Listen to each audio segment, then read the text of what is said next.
Aujourd'hui, je retrouve la forme. Sincèrement, je retrouve la forme. Euh, avec, avec tout ce que j'ai fait, avec tous les prises de sang, machin, tout, c'était le palu. Voilà, ça m'a KO. J'étais vraiment KO. Et il fallait quand même que je fasse cette petite vidéo là pour dire aux frères et sœurs que aujourd'hui, en tout cas, je retrouve la santé. Ouais. C'est comme on le dit dans nos jargons, tout ce que Dieu fait est bon. Voilà, nous acceptons la décision de Dieu. Et de passage en même temps, dit, je salue tous ceux qui m'ont souhaité bonne guérison et surtout la sœur Samouraine depuis Paris. Parce que le problème, c'est quand je parle, j'ai beaucoup de maux de tête. Voilà. Puis je remercie aussi Mike, le régulateur, qui est venu quand même me saluer. Je remercie Mike, le régulateur, vraiment, de cœur, vraiment. Je remercie aussi tous ceux aussi qui m'ont souhaité bonne guérison de cœur. Voilà. Aujourd'hui, la diaspora en Suisse, il y a Lassina Diaby qui est en Suisse. Je les salue tous ceux qui sont en Suisse, surtout à Genève. Voilà. Et de passage, dit que mon message, elle a été compris. Voilà, mon message, elle a été compris parce que la diaspora suisse, elle était divisée. Oui, la diaspora suisse, elle était divisée. Voilà. Et il faudrait qu'on le défende dans la sincérité et dans l'honnêteté. Je remercie toujours Lassina Diaby de faire toujours un vrai combat. Mais le combat de la Suisse, je préfère dire dans cette vidéo, la Suisse, elle est divisée. Il y a beaucoup de Yacouba là-bas. Et ces Yacouba-là sont des pro-Babo. Je le dis honnêtement, il est là-bas. J'ai confiance en ce monsieur et je crois que ce monsieur peut mettre quand même de l'ordre dans la Suisse. Je sais qu'ils sont là-bas.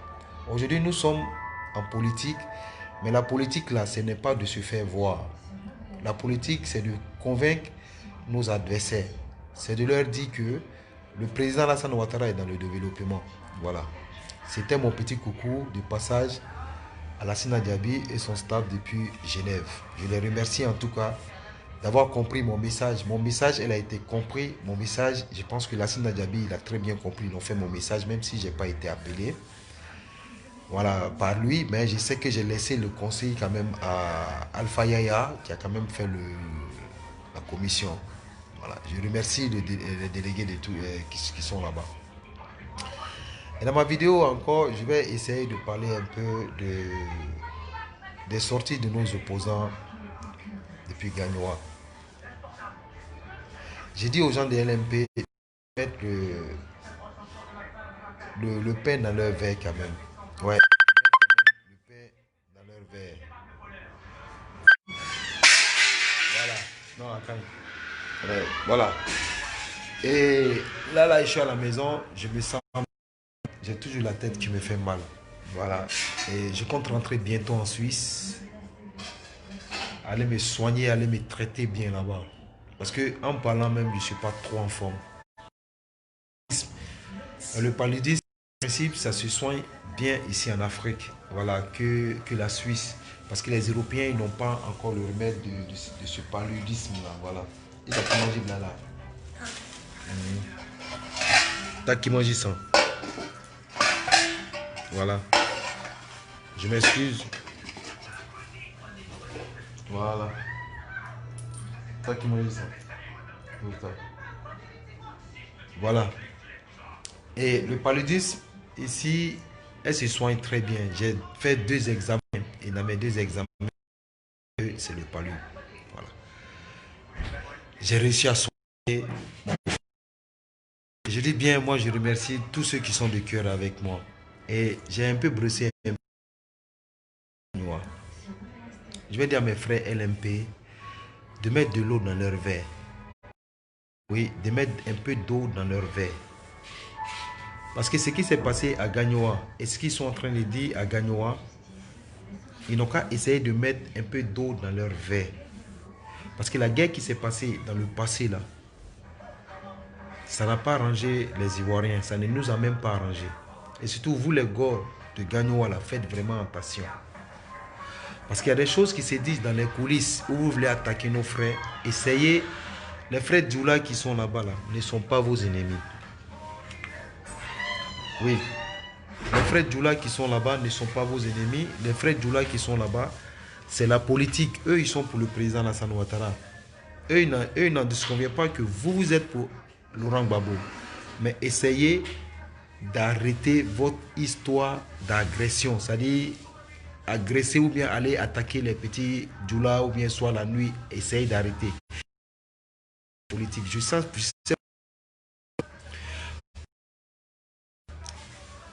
À Gagnoa encore, ça se redit.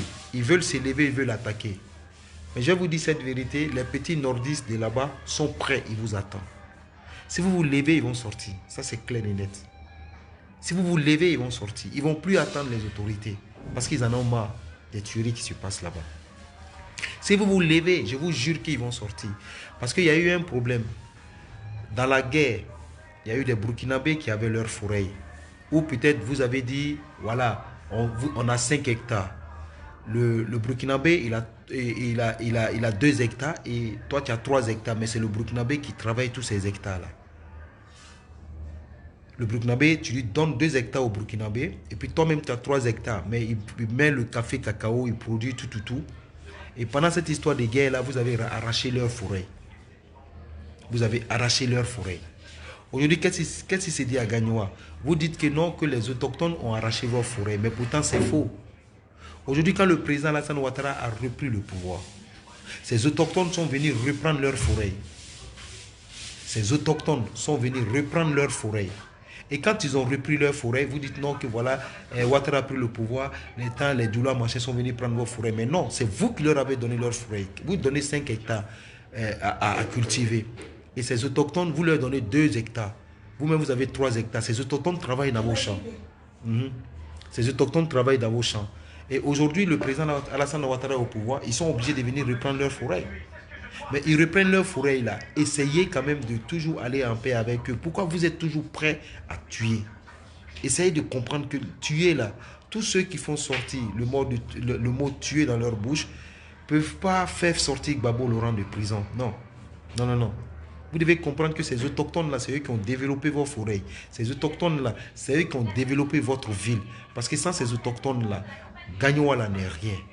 Aujourd'hui, vous vous asseyez dans les coulisses, vous êtes en train de faire des réunions pour dire que vous allez attaquer les petits Djoula dans la nuit. Non. Mais je vais vous dire une vérité, depuis Gagnoa, on a pris les échos. Les petits Djoula maintenant, là, ils sont prêts, ils en ont marre. Si vous sortez, ils vont répliquer. Moi, je vous demande pardon d'essayer d'aller en paix. Maintenant, le vrai problème là, si vous voulez enlever Ouattara au pouvoir, c'est dans les urnes. Allez-y dans les urnes. Vous avez peur de quoi? Si vous voulez enlever Ouattara, nous on dit Ouattara, nous on est là avec lui. Nous on va voter Ouattara. Maintenant que si vous ne voulez pas voter Ouattara, allez-y vous faire recenser. Vous faites de telle sorte que vous enlevez Ouattara dans les urnes. Voilà ce qu'on vous demande. Je prends un cas, un pro Soro. Oui, un pro Soro aujourd'hui qui a le nom peut-être Fofana ou bien Ouattara, qui se dit Soroïs. Il y a un cas aussi qui s'est passé là-bas. Quand les gars, les LMP sont sortis à Gagnoa, quand ils ont commencé à saccager, ils ont commencé à casser boutiques des gens. Il y a un Soroïs aujourd'hui là qui est du nord. Il est sorti là-bas, il cherchait ses enfants. Oui, il est sorti chercher ses enfants. C'est Soro aujourd'hui, les pro-Gbagbo veulent se baser sur Soro pour pouvoir déstabiliser la Côte d'Ivoire. Mais ce Soroïs-là, il est sorti, il cherchait ses enfants, il a eu un de ses enfants. Il a trouvé un de ses enfants, l'autre on ne le trouve pas. On ne sait pas où il est allé. Je dis bien, ça s'est passé à Gagnoa. Mais vous les Soroïs qui vous dites que vous là, vous êtes derrière Gbagbo Laurent, vous voulez détruire cette Côte d'Ivoire. Le jour où ces gens de LMP là vont se lever pour déstabiliser ce pays-là, ils ne vont pas vous laisser. Ça, c'est clair et net. Prendre une chose. La nous appartient, nous tous. La violence, ça n'arrange rien. La violence n'arrange personne dans notre pays. Cette violence-là, ça n'arrange personne en Côte d'Ivoire. Maintenant, c'est Soroïs qui n'a pas vu son enfant. On ne souhaite pas toucher du bois.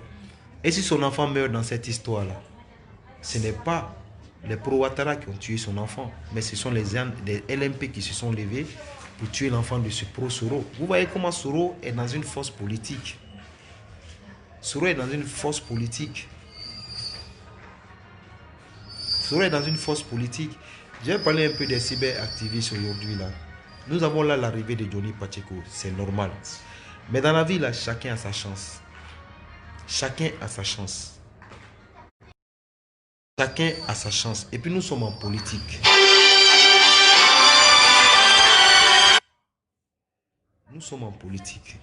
Et le fait que nous sommes en politique là, si tu veux regarder l'histoire de Johnny Pacheco ou bien l'histoire de quelqu'un, Johnny Pacheco là, il est censé d'être protégé les gars. Il faut qu'on soit sincère, il faut qu'on soit honnête. C'est pas parce qu'aujourd'hui moi je suis RHDP, ouais je vais dire non, Johnny Pacheco on doit le laisser tomber. Non. Johnny Pacheco a pris un engagement et venir dans le RHDP. Johnny Pacheco est censé d'être protégé. Je ne peux pas être contre ce que Dieu décide pour quelqu'un. Non, moi je ne suis pas comme ça. Je prends un canon, on est parti, il y a Mike qui est venu. Ça allait, on est parti à Bassam, hier on était à Bassam. Avec ma maladie, je suis quand même sorti, quoi, tu vois. Et puis on allait. On était dans le village de la femme de Simone Gbagbo. Il est bien à Bassam, hein, j'ai oublié le nom du village. On était dans le village de la femme de Simone Gbagbo. Après notre tournée, on allait s'asseoir, on allait pour dire qu'on va manger. Et là, quand je parle, j'ai mal à la tête. C'est pour ça que je ne vais pas faire de vidéo là.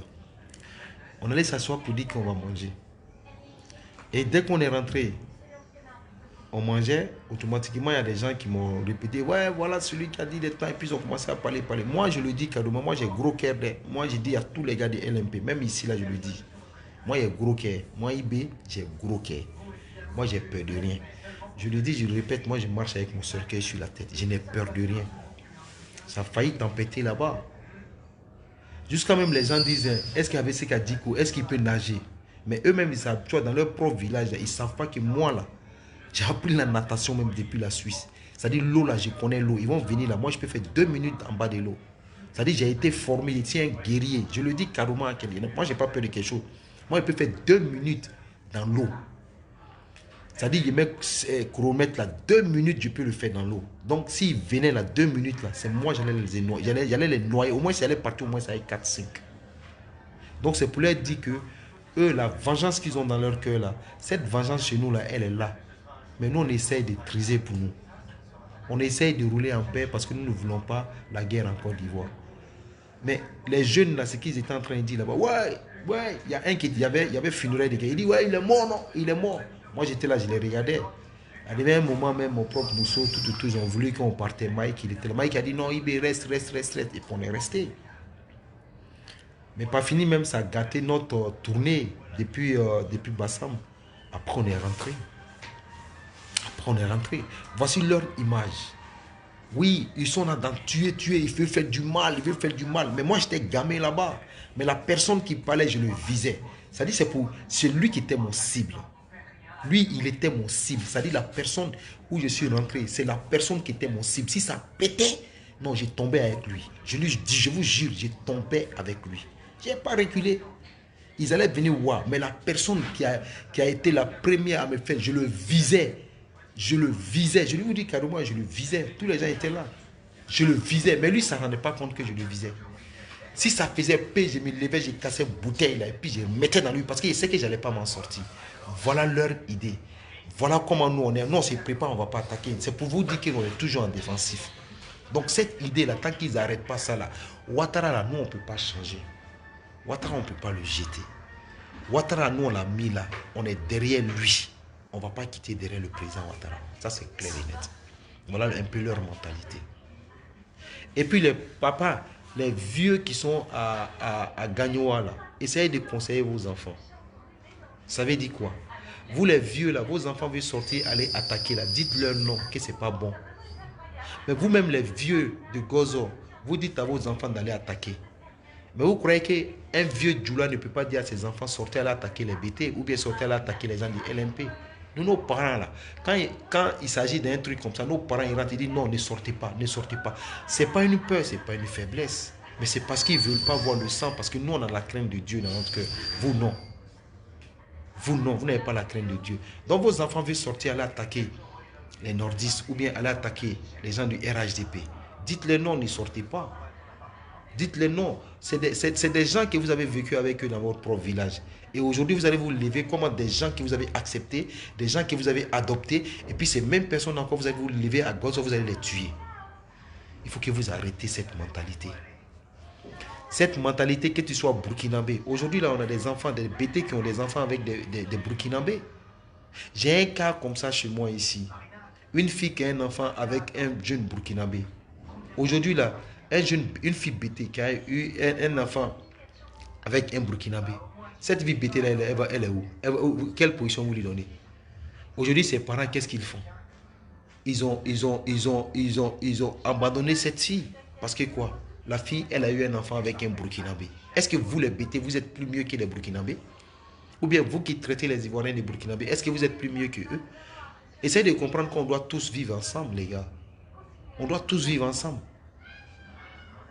Aujourd'hui, à Gagnoa, les petits Djoula, ou bien les petits Nordistes, ou bien les petits du RHDP, ils sont là, ils vous attendent, parce qu'ils savent que vous voulez sortir. Maintenant, cette fois-ci, si vous sortez, il va avoir une vengeance, ça c'est clair et net. Parce qu'ils ne peuvent pas s'asseoir pour dire qu'ils vont compter sur les autorités. Non, ça ne peut pas marcher. La paix, là, c'est des deux côtés. La paix, c'est des deux côtés. C'est Ouattara qui est au pouvoir. Si vous voulez attaquer quelqu'un, allez attaquer Ouattara lui-même. Pourquoi vous n'allez pas attaquer Ouattara? Vous attaquez les innocents qui veulent de Ouattara. Non, ce n'est pas ça la politique. C'est pas ça la politique. Si vous êtes vraiment garçon, ou bien si vous êtes vraiment des temps, allez-y attaquer Ouattara. Arrêtez de vous apprendre aux gens des temps. Maintenant, je vous dis cette vérité parce que nous on a eu les informations depuis là-bas. Ils sont là, ils vous attendent. Si vous sortez, ils vont sortir. Si vous marchez, ils vont marcher. Si vous marchez, ils vont marcher. C'est comme ça, c'est cette solution. Vous sortez pour marcher, ils vont sortir pour marcher. Parce qu'ils n'ont pas confiance en vous. Vous sortez pour marcher, vous partez brûler les magasins. Vous sortez pour marcher, vous partez. Le problème, c'est quoi? Ils sortent, ils marchent quand ils sont fatigués, ils s'attaquent aux boutiques pour boire, pour manger tous les trucs des doulas. Il faut que vous arrêtez ça. La Côte d'Ivoire, on est censé de vivre ensemble. Maintenant que si tu sais que tu ne veux pas vivre en Côte d'Ivoire, il faut sortir hors de la Côte d'Ivoire. Parce qu'aujourd'hui, en Côte d'Ivoire, nous voulons vivre en paix. Mais ça, c'est une chose que tous les danses que vous êtes en train de faire, tout tam-tam que vous tampez pour seul vous danser là, nous on vous regarde dans votre danse là. Mais sinon, qu'on n'a pas peur de vous. C'est une vérité. C'était pour faire ma présence, pour dire aux gens que quand je fais des vidéos, j'ai un peu mal à la tête. Mais bientôt, moi, je vais jouer en Suisse. Aller me traiter là-bas. Voilà, ça va jouer sur mon boulot, mais tant pis. La santé, elle est avant tout. Le boulot, il y en a plein. Donc, voilà. On fait comme ça, c'était IBC, voilà, comme on le dit dans nos jargons. Ben, bien, big up à vous tous. Je vous adore. Ciao.